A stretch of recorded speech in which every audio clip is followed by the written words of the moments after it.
The Lion, the Witch, and the Wardrobe, The Chronicles of Narnia by C.S. Lewis. Chapter 1. Lucy Looks into a Wardrobe.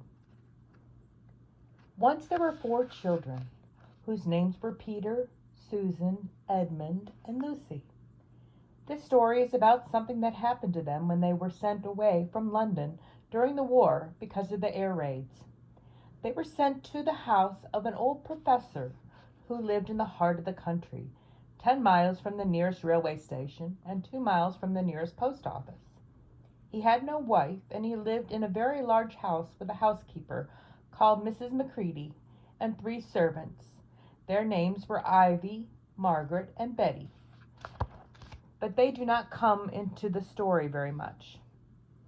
He himself was a very old man with shaggy white hair, which grew over most of his face as well as on his head, and they liked him almost as once.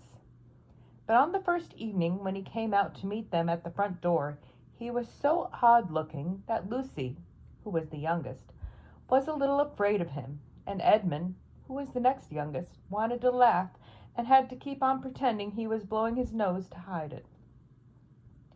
As soon as they had said good night to the professor and gone upstairs on the first night, the boys came to the girls' room, and they all talked it over. "We've fallen on our feet and made no mistake," said Peter. "This is going to be perfectly splendid. That old chap will let us do anything we like." "I think he's an old dear," said Susan. "Oh, come off it," said Edmund, who was tired and pretending not to be tired, which always made him bad-tempered. "Don't go on talking like that." "Like what?" said Susan. "And anyway, it's time you were in bed." "Trying to talk like mother," said Edmund. "And who are you to say when I'm to go to bed? Go to bed yourself." "Hadn't we all better go to bed?" said Lucy. "There's sure to be a row if we're heard talking here." "No, there won't," said Peter. "I'll tell you, this is the sort of house where no one's going to mind what we do. Anyway, they won't hear us. It's about 10 minutes' walk from here down to that dining room, and any amount of stairs and passages in between." "What's that noise?" said Lucy suddenly. It was a far larger house than she'd ever been in before, and she thought of all those long passages and rows of doors leading into empty rooms was beginning to make her feel a little creepy. "It's only a bird, silly," said Edmund. "It's an owl," said Peter. "This is going to be a wonderful place for birds. I shall go to bed now. I say, let's go and explore tomorrow. You might find anything in a place like this. Did you see those mountains as we came along? And the woods? There might be eagles. There might be stags. There'll be hawks." "Badgers," said Lucy. "Foxes," said Edmund. "Rabbits," said Susan. But when the next morning came, there was a steady rain falling so thick that when you looked out of the window you could see neither the mountains nor the woods, nor even the stream in the garden. "Of course it would be raining," said Edmund. They had just finished their breakfast with the professor and were upstairs in the room he had set apart for them. A long, low room with 2 windows looking out in one direction and 2 in another. "Do stop grumbling, Ed," said Susan. 10 to 1 it'll clear up in half an hour. And in the meantime we're pretty well off. There's a wireless and lots of books." "Not for me," said Peter. "I'm going to explore the house." Everyone agreed to this, that it was how the adventures begun. It was sort of a house that you never seemed to come to the end of, and it was full of unexpected places. The first few doors they tried led only into spare bedrooms, as everyone had expected they would. But soon they came to a long room full of pictures, and there they found a suit of armor, and after that was a room all hung with green, with a harp in one corner. And then came 3 steps down and 5 steps up, and then a kind of little upstairs hall, and a door that led out into a balcony. And then a whole series of rooms that led into each other and were lined with books, most of them very old books, and some bigger than Bibles in a church. And shortly after that they looked into a room that was quite empty, except for one big wardrobe, the sort that has a looking-glass in the door. There was nothing else in the room at all except a dead blue bottle on the windowsill. "Nothing there," said Peter, and they all trooped out again. all except Lucy. She stayed behind because she thought it would be worth while trying the door of the wardrobe, even though she felt almost sure it would be locked. To her surprise, it opened quite easily, and 2 mothballs dropped out. Looking into the inside, she saw several coats hanging up, mostly long fur coats. There was nothing Lucy liked so much as the smell and feel of fur. She immediately stepped in the wardrobe and got in among the coats and rubbed her face against them, leaving the door open, of course, because she knew that it is very foolish to shut oneself into any wardrobe. Soon she went further in and found that there was a second row of coats hanging up behind the first one. It was almost quite dark in there, and she kept her arms stretched out in front of her as to not bump her face into the back of the wardrobe. She took a step further in, and then 2 or 3 steps, always expecting to feel the woodwork against the tip of her fingers, but she couldn't feel it. This must be a simply enormous wardrobe, thought Lucy, going still further in and pushing the soft folds of the coats aside to make room for her. Then she noticed that there was something crunching under her feet. I wonder, is that more mothballs, she thought, stooping down to feel it with her hand. But instead of feeling the hard, smooth wood of the floor of the wardrobe, she felt something soft and powdery and extremely cold. This is very queer, she said, and went on a step or 2 further. Next moment she found that she was rubbing against her face, and her hands was no longer soft fur, but something hard and rough, even prickly. Why, it's just like branches of trees, exclaimed Lucy. And then she saw that there was a light ahead of her, not a few inches away, where in the back of the wardrobe ought to have been, but a long way off. Something cold and soft was falling on her. A moment later she found that she was standing in the middle of a wood at night time with snow under her feet and snowflakes falling through the air. Lucy felt a little frightened, but she felt very inquisitive and excited as well. She looked back over her shoulder, and there, between the dark tree trunks, she could see the open doorway of the wardrobe, and even catch a glimpse of the empty room from which she had set out. She had, of course, left the door open, for she knew that it was a very silly thing to shut oneself into a wardrobe. It seemed to be still daylight there. I can always get back if anything goes wrong, thought Lucy. She began to walk forward, crunch, crunch, over the snow and through the wood toward the other light. In about 10 minutes she reached it and found it was a lamp post. She stood looking at it, wondering why there was a lamp post in the middle of a wood and wondering what to do next. She heard a pitter-patter of feet coming towards her, and soon after that a very strange person stepped out from among the trees into the light of the lamp post. He was only a little taller than Lucy herself, and he carried over his head an umbrella, white with snow. From the waist upward he was like a man, but his legs were shaped like a goat's. The hair on them was glossy black, and instead of feet he had goat's hoofs. He also had a tail, but Lucy did not notice this at first because it was neatly caught up over the arm that held the umbrella, so as to keep it from trailing in the snow. He had a red woolen muffler around his neck, and his skin was rather reddish too. He had a strange but pleasant little face, with a short pointed beard and curly hair, and out of the hair there stuck 2 horns, one on each side of his forehead. One of his hands, as I have said, held the umbrella, and in the other he carried several brown paper parcels. What with the parcels in the snow, it looked like he had been doing his Christmas shopping. He was a fawn, and when he saw Lucy he gave such a start of surprise that he dropped all his parcels. "Goodness gracious me!" exclaimed the fawn. Chapter 2. What Lucy Found There. "Good evening," said Lucy, but the fawn was so busy picking up his parcels that at first it did not reply. When it had finished it made her a little bow. Good evening," said the fawn. "Excuse me, I don't want to be inquisitive, but should I be right in thinking that you are a daughter of Eve?" "My name's Lucy," she said, not quite understanding him. "But you are, forgive me, you are what they call a girl?" asked the fawn. "Of course I'm a girl," said Lucy. "You are, in fact, human?" "Of course I'm human," said Lucy, still a little puzzled. To be sure, said the fawn. "How stupid of me, but I've never seen a son of Adam or a daughter of Eve before. I am delighted. That is to say," and then it stopped as if it had been going to say something that it had not intended to, but had remembered in time.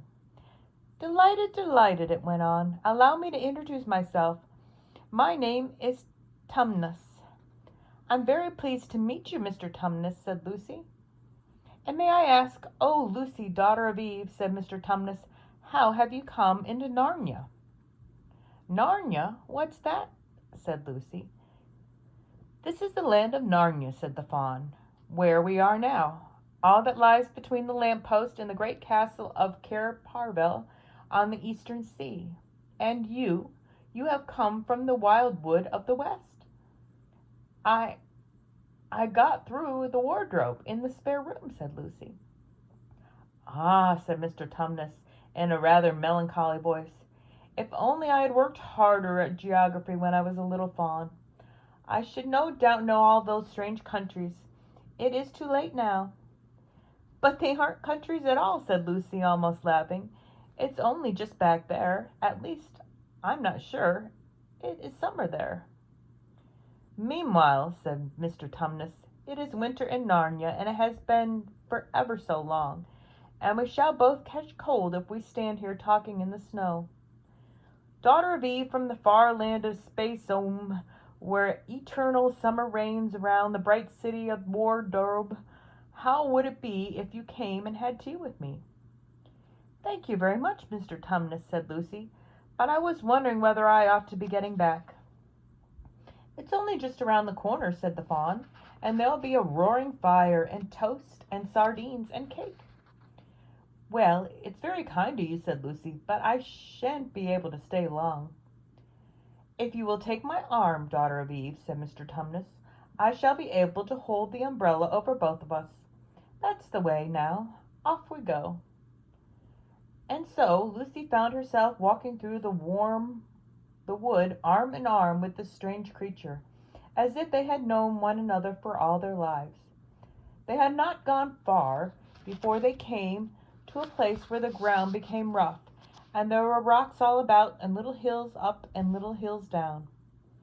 At the bottom of one small valley, Mr. Tumnus turned suddenly aside as if he were going to walk straight into an unusually large rock, but at the last moment Lucy found he was leading her into the entrance of a cave. As soon as they were inside, she found herself blinking in the light of the wood fire. Then Mr. Tumnus stooped and took a flaming piece of wood out of the fire with a neat little pair of tongs, and lit a lamp. "Now we shan't be long," he said, and immediately put a kettle on. Lucy thought she had never been in such a nicer place. It was a little, dry, clean cave of reddish stone, with a carpet on the floor and two little chairs, "one for me and one for a friend," said Mr. Tumnus, "and a table and a dresser and a mantelpiece over the fire, and above that a picture of an old fawn with a gray beard." In one corner there was a door, which Lucy thought must lead to Mr. Tumnus's bedroom, and on one wall was a shelf of books. Lucy looked at these things while he was setting out the tea things. They had titles like "The Life and Letters of Silenus or Nymphs," and "The Ways of Men, Monks, and Gamekeepers," "A Study in Popular Legend," or "Is Man a Myth?" "Now, daughter of Eve," said the fawn. And really it was a wonderful tea. There was a nice brown egg, lightly boiled, for each of them, and then the sardines on toast, and then buttered toast, and then toast with honey, and then a sugar-topped cake. And when Lucy was tired of eating, the fawn began to talk. He had wonderful tales to tell of life in the forest. He told about the midnight dances, and how the nymphs who had lived in the wells and the druids who lived in the trees came out to dance with the fawns, about long hunting parties after the milk-white stag who could give you the wishes of if you caught him, about feasting and treasure-seeking with the wild red dwarfs in deep mines and caverns far beneath the forest floor. And then about summer, when the woods were green, and old Silenus on his fat donkey would come to visit them, and sometimes Bacchus himself. And then the streams would run with wine instead of water, and the whole forest would give itself up to jollification for weeks on end. Not that it isn't always winter now, he said gloomily. Then to cheer himself up he took out from its case on the dresser a strange little flute that looked as if it were made of straw, and began to play. And the tune he played made Lucy want to cry and laugh and dance and go to sleep all at the same time. It must have been hours later when she shook herself and said, "Oh, Mr. Tumnus, I'm so sorry to stop you, and I do love that tune. But really, I must go home. I only meant to stay for a few minutes." "It's no good now, you know," said the fawn, laying down his flute and shaking its head at her very sorrowfully. "No good," said Lucy, jumping up and feeling rather frightened. "What do you mean?" "I've got to go home at once. The others will be wondering what has happened to me." But a moment later she said, "Mr. Tumnus, whatever is the matter?" For the fawn's brown eyes had filled with tears, and then the tears began trickling down its cheeks, and soon they were running off the end of his nose, and at last it covered its face with its hands and began to howl. Mr. Tumnus, said Lucy in great distress. Don't. What is the matter? Aren't you well? Dear Mr. Tumnus, do tell me what's wrong." But the fawn continued sobbing as if its heart would break. And even when Lucy went over and put her arms around him and lent him her handkerchief, he did not stop. He merely took the handkerchief and kept on using it, wringing it out with both hands whenever it got too wet to be of any more use, so that presently Lucy was standing in a damp patch. "Mr. Tumnus," bawled Lucy in his ear, shaking him, "do stop. Stop at once. You ought to be ashamed of yourself. A great big fawn like you. What on earth are you crying about?" Oh, sobbed Mr. Tumnus. "I'm crying because I'm such a bad fawn." "I don't think you're a bad fawn at all," said Lucy. "I think you're a very good fawn. You are the nicest fawn I've ever met." Oh, you wouldn't say that if you knew," replied Mr. Tumnus between his sobs. "No, I'm a bad fawn. I don't suppose there was any a worse fawn since the beginning of the world."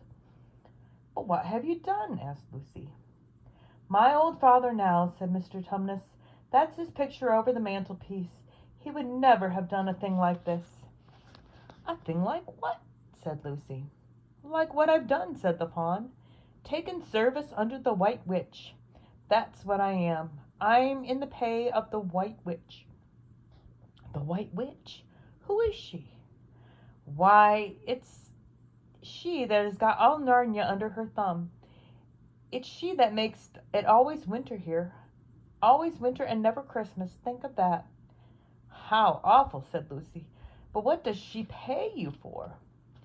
"That's the worst of it," said Mr. Tumnus with a deep groan. "I'm a kidnapper for her. That's what I am. Look at me, daughter of Eve. Would you believe that I'm the sort of fawn to meet a poor innocent child in the wood, one that had never done me any harm, and pretend to be friendly with it, and invite it home to my cave, all for the sake of lulling it asleep, and then handing it over to the White Witch?" "No," said Lucy. "I'm sure you wouldn't do anything of the sort." "But I have," said the fawn. "Well," said Lucy rather slowly, for she wanted to be truthful and yet not to be too hard on him. "Well, that was pretty bad, but you're so sorry for it that I'm sure you would never do it again." "Daughter of Eve, don't you understand?" said the fawn. "It isn't something I've done. I'm doing it right now, this very moment." "What do you mean?" cried Lucy, turning very white. "You are the child," said Tumnus. "I have orders from the White Witch that if I ever saw a son of Adam or a daughter of Eve in the wood, I was to catch them and hand them over to her. And you are the first I've ever met. And I've pretended to be your friend and asked you to tea, and all at the same time I've been meaning to wait till you were asleep and then go and tell her." "Oh, but you wouldn't, Mr. Tumnus," said Lucy. "You won't, will you? Indeed, you really mustn't." And if I don't, he said, beginning to cry again, she's sure to find out, and she'll have my tail cut off, and my horns sawn off, and my beard plucked out, and she'll wave her wand over my beautiful cloven hoofs, and turn them into horrid, solid hoofs like a wretched horse's. And if she is extra and specially angry, she'll turn me into stone, and I shall be only a statue of a faun in her horrible house until the 4 thrones at Cair Paravel are filled. And goodness knows what that will happen, or whether it will ever happen at all. I'm very sorry, Mr. Tumnus, said Lucy, but please let me go home. Of course I will, said the faun. Of course, I've got to. I see that now. I haven't known you what humans were like before I met you. Of course I can't give you up to the witch, not now that I know you. But we must be off at once. I'll see you back at the lamp-post. I suppose you can find your own way home from there, back to the spare room and the wardrobe. I'm sure I can, said Lucy. We must go as quietly as we can, said Mr. Tumnus. The whole wood is full of her spies. Even some of the trees are on her side. They both got up and left the tea things on the table, and Mr. Tumnus once more put up his umbrella and gave Lucy his arm, and they went out into the snow. The journey back was not at all like the journey to the faun's cave. They stole along as quickly as they could without speaking a word, and Mr. Tumnus kept to the darkest places. Lucy was relieved when they reached the lamp-post again. Do you know your way from here, daughter of Eve? Said Tumnus. Lucy looked very hard between the trees and could see in the distance a patch of light that looked like daylight. Yes, she said, I can see the wardrobe door. Then be off home as quick as you can, said the faun, and can you ever forgive me for what I meant to do? Why, of course I can, said Lucy, shaking him heartily by the hand, and I do hope you won't get into any dreadful trouble on my account. Farewell, daughter of Eve, he said. Perhaps I may keep the handkerchief? Rather, said Lucy, and then ran toward the far-off patch of daylight as quickly as her legs could carry her. And presently, instead of rough branches brushing past her, she felt coats, and instead of crunching snow under her feet, she felt wooden boards, and all at once she found herself jumping out of the wardrobe into the same empty room from which the whole adventure had started. She shut the wardrobe door tightly behind her and looked around, panting for breath. It was still raining, and she could hear the voices of the others in the passage. I'm here, she shouted. I'm here. I've come back. I'm all right. Chapter 3. Edmund and the Wardrobe. Lucy ran out of the empty room into the passage and found the other three. It's all right, she repeated. I've come back. What on earth are you talking about, Lucy? Asked Susan. Why, said Lucy in amazement, haven't you all been wondering where I was? So you've been hiding, have you? Said Peter. Poor old Lou, hiding and nobody noticed. You'll have to hide longer than that if you want people to start looking for you. But I've been away for hours and hours, said Lucy. The others all stared at one another. Batty, said Edmund, tapping his head. Quite batty. What do you mean, Lou? Asked Peter. What I said, answered Lucy. It was just after breakfast when I went into the wardrobe, and I've been away for hours and hours, and had tea, and all sorts of things have happened. Don't be silly, Lucy, said Susan. We've only come out of that room a moment ago, and you were there then. She's not being silly at all, said Peter. She's just making up a story for fun, aren't you, Lou? And why shouldn't she? No, Peter, I'm not, she said. It's a magic wardrobe. There's a wood inside it, and it's snowing, and there's a faun and a witch, and it's called Narnia. Come and see. The others did not know what to think, but Lucy was so excited that they all went back with her into the room. She rushed ahead of them, flung open the door of the wardrobe, and cried, Now, go in and see for yourselves. Why, you goose, said Susan, putting her head inside, pulling the fur coats apart. It's just an ordinary wardrobe. Look, there's the back of it. Then everyone looked in and pulled the coats apart, and they all saw. Lucy herself saw a perfectly ordinary wardrobe. There was no wood and no snow, only the back of the wardrobe with hooks on it. Peter went in and rapped his knuckles on it to make sure that it was solid. Golly good hoax, Lou, he said as he came out again. You have really taken us in. I admit we half believed you. But it wasn't a hoax at all, said Lucy. Really and truly. It was all different a moment ago. Honestly it was, I promise. Come, Lou, said Peter. That's going a bit far. You had your joke. Hadn't you better drop it now? Lucy grew very red in the face and tried to say something, although she hardly knew what she was trying to say, and burst into tears. For the next few days she was very miserable. She could have made it up with the others quite easily at any moment if she could have brought herself to say that the whole thing was only a story made up for fun. But Lucy was a very truthful girl, and she knew that she was really in the right, and she could not bring herself to say this. The others who thought she was telling a lie, and a silly lie too, made her very unhappy. The two elder ones did this without meaning to do it, but Edmund could be spiteful, and on this occasion he was spiteful. He sneered and jeered at Lucy and kept on asking her if she found any other new countries in other cupboards all over the house. What made it worse was that in these days ought to have been delightful. The weather was fine, and they were out of doors from morning to night, bathing, fishing, climbing trees, and lying in the heather. But Lucy could not properly enjoy any of it, and so things went on until the next wet day. That day, when it came to the afternoon, and there still was no sign of a break in the weather, they decided to play hide and seek.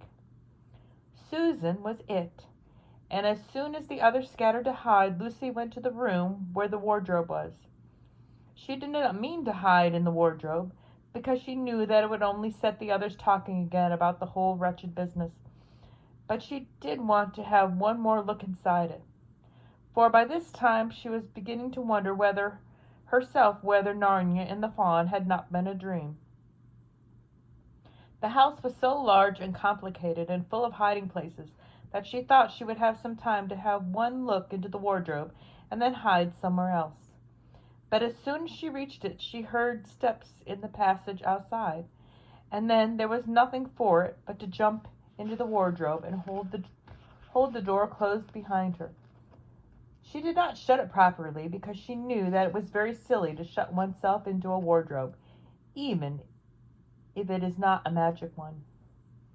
Now the steps she heard were those of Edmund, and she came into the room just in time to see Lucy vanishing into the wardrobe. He at once decided to get in it himself, not because he thought it a particularly good place to hide, but because he wanted to go on teasing her about her imaginary country. He opened the door. There were the coats hanging up as usual, and the smell of mothballs and darkness and silence, and no sign of Lucy.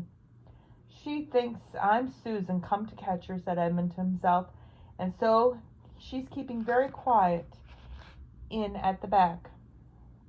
He jumped in and shut the door, forgetting what it is a very foolish thing this is to do. Then he began feeling about for Lucy in the dark. He had expected to find her in a few seconds and was very surprised when he did not. He decided to open the door again and let in some light, but he could not find the door either. He didn't like this at all and began groping wildly in every direction. He even shouted out, "Lucy, Lou, where are you? I know you're here." There was no answer, and Edmund noticed that his own voice had a curious sound. Not the sound you'd expect in a cupboard, but a kind of open-air sound. He also noticed that he was unexpectedly cold, and then he saw a light. "Thank goodness," said Edmund. "The door must have sprung open of its own accord." He forgot all about Lucy and went towards the light, which he thought was the open door of the wardrobe. But instead, finding himself stepping out into a spare room, he found himself stepping out from the shadow of some thick, dark fir trees into an open place in the middle of a wood. There was crisp, dry snow under his feet, and more snow lying on the branches of the tree. Overhead there was a pale blue sky, the sort of sky one sees on a fine winter day in the morning. Straight ahead of him he saw, between the tree trunks, of the sun, just rising, very red and clear. Everything was perfectly still, as if he were the only living creature in that country. There was not even a robin or a squirrel among the trees, and the woods stretched as far as he could see in every direction. He shivered. He now remembered that he had been looking for Lucy, and also how unpleasant he had been to her about her imaginary country, which now turned out not to have been imaginary at all. He thought that she must be somewhere quite close, and so he shouted, "Lucy, Lucy, I'm here too. Edmund." There was no answer. "She's angry about all the things I've been saying lately," thought Edmund, and though he did not like to admit that he had been wrong, he also did not much like being alone in this strange, cold, quiet place. So he shouted again, "I say, Lou, I'm sorry I didn't believe you. I see now you were right all along. Do come out. Make it, Pax." Still there was no answer. "Just like a girl," said Edmund to himself, "sulking somewhere and won't accept an apology." He looked round him and decided he did not much like the place, and he had almost made up his mind to go home, when he heard very far off in the woods a sound of bells. He listened, and the sound came nearer and nearer, and at last there swept into sight a sledge drawn by 2 reindeer. The reindeer were about the size of Shetland ponies, and their hair was so white that even the snow hardly looked white compared with them. Their branching horns were gilded and shone like something on fire when the sunrise caught them. Their harnesses was of scarlet leather and covered with bells. On the sledge driving the reindeer sat a fat dwarf, who would have been about 3 feet high if he had been standing. He was dressed in polar bear's fur, and on his head he wore a red hood with long gold tassels hanging down from its point. His huge beard covered his knees and served him instead of a rug. But behind him, on a much higher seat in the middle of the sledge, sat a very different person, a great lady, taller than any woman that Edmund had ever seen. She was also covered in white fur up to her throat, and held a long, straight golden wand in her right hand, and wore a golden crown on her head. Her face was white, not merely pale, but white like snow, or paper, or ice sugar, except for her very, very red mouth. It was a beautiful face in all other respects, but proud and cold and stern. The sledge was a fine sight as it came sweeping towards Edmund, with the bells jingling and the dwarf cracking his whip and the snow flying up on each side. "Stop," said the lady, and the dwarf pulled the reindeer up so sharp that they almost sat down. Then they recovered themselves and stood championing their bits and blowing. In the frosty air, the breath coming out of their nostrils looked like smoke. "And what, pray, are you?" said the lady, looking hard at Edmund. My name's Edmund," said Edmund, rather awkwardly. He did not like the way she looked at him. The lady frowned. "Is that how you address a queen?" she asked, looking sterner than ever. "I beg your pardon, your majesty, I didn't know," said Edmund. "Not know the Queen of Narnia?" cried she. "Ha! You shall know us better hereafter, but I repeat, what are you?" "Please, your majesty," said Edmund, "I don't know what you mean. I'm at school. At least I was. It's the holidays now." Chapter 4. Turkish Delight. "But what are you?" said the queen again. "Are you a great overgrown dwarf that has cut off its head? Beard?" "No, your majesty," said Edmund, "I never had a beard. I'm a boy." "A boy?" said she. "Do you mean you are a son of Adam?" Edmund stood still, saying nothing. He was too confused by this time to understand what the question meant. "I see you are an idiot, whatever else you may be," said the queen. answer me once and for all, or I shall lose my patience. Are you human?" "Yes, your Majesty," said Edmund. "And how, pray, did you come to enter my dominion?" "Please, your Majesty, I came through a wardrobe." "A wardrobe? What do you mean?" I opened the door and found myself here, your Majesty," said Edmund. "Ha!" said the Queen, speaking more to herself than to him. A door from the world of men. I have heard of such things. This may wreck all. But he's only one, and he is easily dealt with." As she spake these words, she rose from her seat and looked Edmund full in the face, her eyes flaming. At the same moment she raised her wand. Edmund felt sure that she was going to do something dreadful, but he seemed unable to move. Then, just as he gave himself up for lost, she appeared to change her mind. "My poor child," she said in quite a different voice, "how cold you look.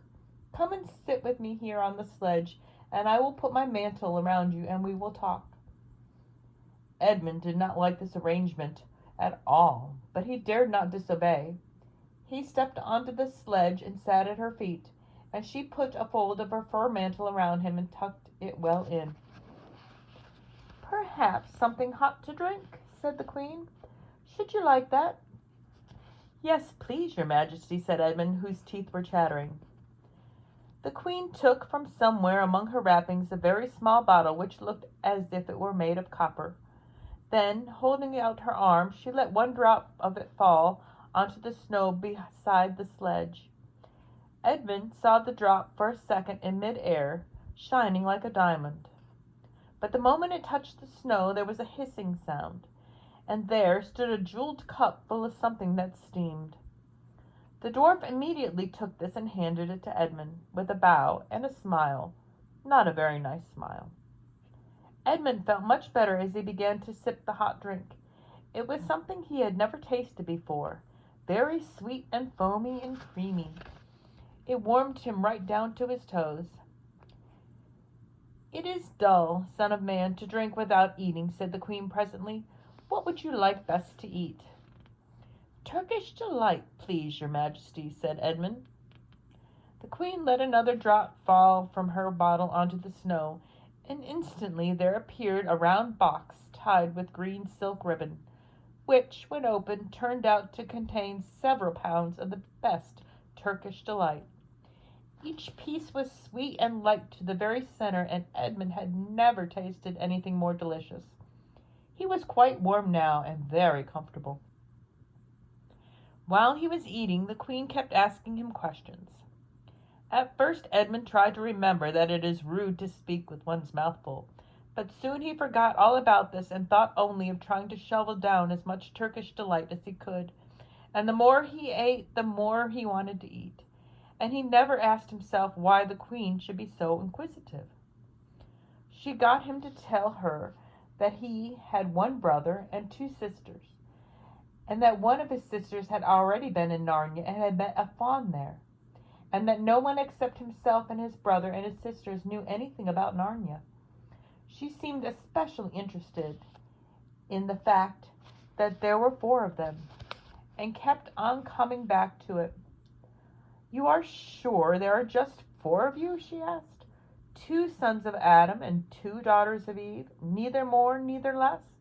said Edmund, set his mouth full of Turkish delight, kept on saying, "Yes, I told you about that before," and forgetting to call her your Majesty, but she didn't seem to mind now.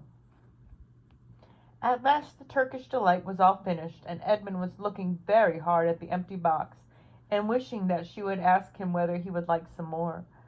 Probably the Queen knew quite well what he was thinking, for she thought, though Edmund not, that this was enchanted Turkish delight, and that anyone who had once tasted it would want more and more of it, and would even, if they were allowed, go on eating it till they killed themselves. But she did not offer him any more. Instead, she said to him, "Son of Adam, I should so much like to see your brother and your 2 sisters. Would you bring them to me?" "I'll try," said Edmund, still looking at the empty box. "Because, if you did come again, bringing them with you, of course, I'd be able to give you some more Turkish delight. I can't do it now. The magic will only work once. In my own house, it would be another matter. But why can't we go to your house now? Said Edmund. When he had first got onto the sledge, he had been afraid that she might drive away with him to some unknown place from which he would not be able to get back. But he had forgotten all about that fear now. It is a lovely place, my house, said the Queen. I am sure you would like it. There are whole rooms full of Turkish delight, and what's more, I have no children of my own. I want a nice boy whom I could bring up as a prince, and who would be king of Narnia when I'm gone. While he was prince, he could wear a gold crown and eat Turkish delight all day long, and you are so much the cleverest and handsomest young man I've ever met. I think I would like to make you the prince some day, when you bring the others to visit me. Why not now? Said Edmund. His face had become very red, and his mouth and fingers were sticky. He did not look either clever or handsome, whatever the Queen might say. Oh, but if I took you there now, she said, I shouldn't see your brother and your sisters. I very much want to know your charming relations. You are to be the prince, and, later on, the king. That is understood. But you must have courtiers and nobles. I will make your brother a duke and your sisters duchesses. There's nothing special about them, said Edmund, and anyway, I could always bring them some other time. Ah, but once you were in my house, said the Queen, you might forget all about them. You would be enjoying yourself so much that you wouldn't want to bother to go fetch them. No, you must go back to your own country now and come to me another day with them. You understand. It is no good coming without them. But I don't even know the way back to my own country, pleaded Edmund. That's easy, answered the Queen. Do you see that lamp? She pointed with her wand, and Edmund turned and saw the same lamp-post under which Lucy had met the fawn. Straight on beyond that is the way to the world of men. And now look the other way. Here she pointed in the opposite direction, and tell me if you can see two little hills rising above the trees. I think I can, said Edmund. Well, my house is in between those two hills, so next time you come you only have to find the lamp-post and look for those two hills and walk through the wood until you reach my house. But remember, you must bring the others with you. I might have to be very angry with you if you came alone. I'll do my best, said Edmund. And, by the way, said the Queen, you needn't tell them about me. It wouldn't be fun to keep it a secret between us two, wouldn't it? Make it a surprise for them. Just bring them along to the two hills. A clever little boy like you will easily think of some excuse for doing that. And when you come by my house, you could just say, let's see who lives here, or something like that. I'm sure that would be best. If your sister has met one of the fawns, she may have heard strange stories about me. Nasty stories that might make her afraid to come to me. Fawns will say anything, you know. And now, please, please, said Edmund suddenly, please, couldn't I just have one piece of Turkish delight to eat on the way home? No, no, said the Queen with a laugh. You must wait till the next time. While she spoke, she signaled to the dwarf to drive on, but as she sledge swept away out of sight, the Queen waved to Edmund, calling out, next time, don't forget, come soon. Edmund was still staring at the sledge when he heard someone calling his own name, and looking around he saw Lucy coming towards him from another part of the wood. Oh, Edmund, she cried, you've got in too. Isn't it wonderful? And now... All right, said Edmund. I see you were right, and it is a magical wardrobe after all. I'll say that. I'm sorry if you like. But where on the earth have you been all this time? I've been looking for you everywhere. If I'd known you got in, I'd have waited for you, said Lucy, who was happy and excited to notice how snappishly Edmund spoke, or how flushed and strange his face was. I've been having lunch with dear Mr. Tumnus, the fawn, and he's very well, and the White Witch has done nothing to him for letting me go, so he thinks she can't have found out, and perhaps everything is going to be all right after all." "The White Witch?" said Edmund. "Who's she?" "She's a perfectly terrible person," said Lucy. "She calls herself the Queen of Narnia, though she has no rights to be queen at all. And all the fauns and druids and naiads and dwarfs and animals, at least all the good ones, simply hate her. And she can turn people into stone and do all kinds of horrible things. And she has made a magic so that it is always winter here in Narnia. Always winter, but it never gets to be Christmas. And she drives about on a sledge drawn by reindeer, with her wand in her hand and a crown on her head." Edmund was already feeling uncomfortable from having eaten too many sweets, and when he heard that the lady he had made friends with was a dangerous witch, he felt even more uncomfortable. But he still wanted to taste that Turkish delight again, more than he wanted anything else. "Who told you all that stuff about the White Witch?" he asked. "Mr. Tumnus the fawn," said Lucy.